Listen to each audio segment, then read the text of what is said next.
എങ്ങനെയാണ് ഈ ഗംഗേട്ടനായിട്ടുള്ള ഒരു പരിചയം തുടങ്ങുന്നത്? അഹിംസയല്ലേ ആദ്യം ചെയ്യുന്നത്?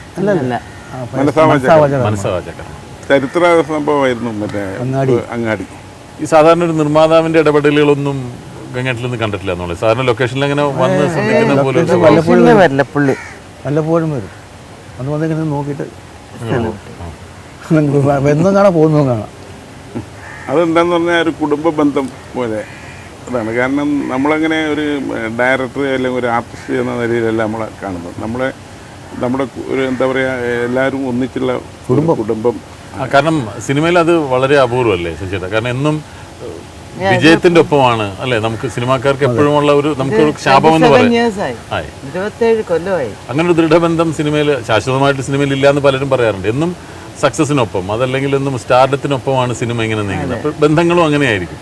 നമ്മൾ ഇന്ന് തോളിൽ കൈയിട്ടുകൊണ്ട് നടക്കുന്ന പലരെയും നമ്മൾ ശത്രുക്കളായിട്ടൊക്കെ സിനിമയിൽ കണ്ടു. അപ്പോൾ അത്തരം ഒരു ഗാഠബന്ധം പുലർത്തുക എന്ന് പറയുന്നത് ഞാൻ ആദ്യമായിട്ട് സിനിമയെ കാണുന്നത് ഒരു ചെറിയ ഒരു റൂമിൽ, വളരെ ചെറിയ റൂമിൽ ഒരു മൂലക്കിൽ ഒരു കട്ടിലിൻ്റെ മേലെ ഇരിക്കുന്ന, അതുപോലെ ഡയറക്ടർ സൈഡിലിരിക്കുന്നു. ആ സമയത്ത് ഷോട്ടിനെ പറ്റി എന്തോ നിർദ്ദേശങ്ങൾ കൊടുക്കുന്നു.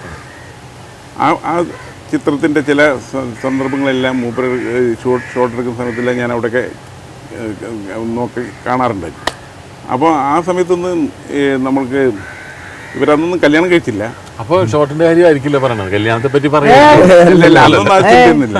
അപ്പോൾ അവർ കാരണം ഈ അവളുടെ രാവുകൾ എന്ന സിനിമ ഞാൻ കണ്ട സിനിമകളിൽ വെച്ച് ഏറ്റവും മനോഹരമായ, ഏറ്റവും നന്നായിട്ടുള്ളൊരു സിനിമ. എൻ്റെ മനസ്സിലേക്ക് ഇപ്പോഴും ഓർമ്മ വരുന്ന ഒരു സിനിമയാണ് ശരിക്കും പറയാം. അല്ല, സിനിമയിൽ അത് വളരെ അത്യപൂർവമായൊരു സംഭവമാണല്ലോ. ഇത്രയും കാലം ഒരു ലോങ് ആയിട്ട് റിലേഷൻ ഉണ്ടാവുക എന്ന് പറയുന്നത്. നമുക്കറിയാം പലരും വളരെ അടുപ്പമുണ്ടായിരുന്നിട്ട് പോലും പിന്നീട് ഒരു ഫീൽഡിൽ നിന്ന് മാറി നിൽക്കുക, അതല്ലെങ്കിൽ ഈ രണ്ടു കൂട്ടരും എന്തെങ്കിലും ഒരു അകൽച്ച. ഗംഗേട്ടനും ശരി, ഷെറിനും ശരി, എയർപോർട്ട് ഇറങ്ങിയ ഉടനെ ആദ്യം വിളിക്കുന്ന ഗംഗേട്ടൻ ഐ തിങ്ക് എന്നെയാണ്. നമസ്കാരം. ആ വിളി കഴിയുമ്പോൾ ആഹാ എപ്പോൾ എത്തിയോ, ഞാൻ വന്നുകൊണ്ടിരിക്കുന്നു എന്ന് പറയും. ഗംഗേട്ടൻ്റെ ഒരു വാക്കുണ്ട്, ഉഗ്രൻ. അത് നന്നായാലും ചീത്തയായാലും ഉഗ്രൻ.